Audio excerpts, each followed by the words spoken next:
Students from Ute Pass Elementary visited the Flying Pig Farm today for some hands-on lessons. It's part of the USDA's Farm to School program. The students planted a number of things from garlic to harvest seeds, all while learning basic cooking skills using locally grown foods. Photojournalist Sean Shanley takes us there.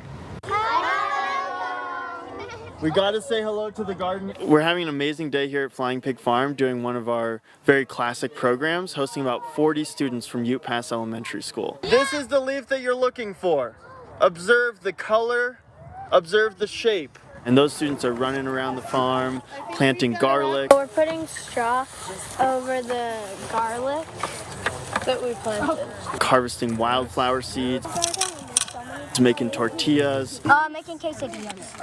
No, tortillas, not quesadillas. Building with cob and adobe. I love getting messy. Let's grab a little piece of clover to feed to the goats. This guy likes the hay. The Department of Agriculture gave us a pretty large grant to do farm to school programming. It's just really exciting to see the happiness that the students have to be exposed and to be engaged and to really make a difference in planting seeds that will create fruits in the future. And I think that's just a testament to how powerful farm to school program is and how impactful it is for the future of our community here. I think it's like the best school because not a lot of schools get to do what we're doing right now. When children learn about agriculture, it helps foster a sense of belonging for them. So they feel that they have a role to play in the world, that they're a part of the system, and that they can do something to help take care of their family and help take care of their community.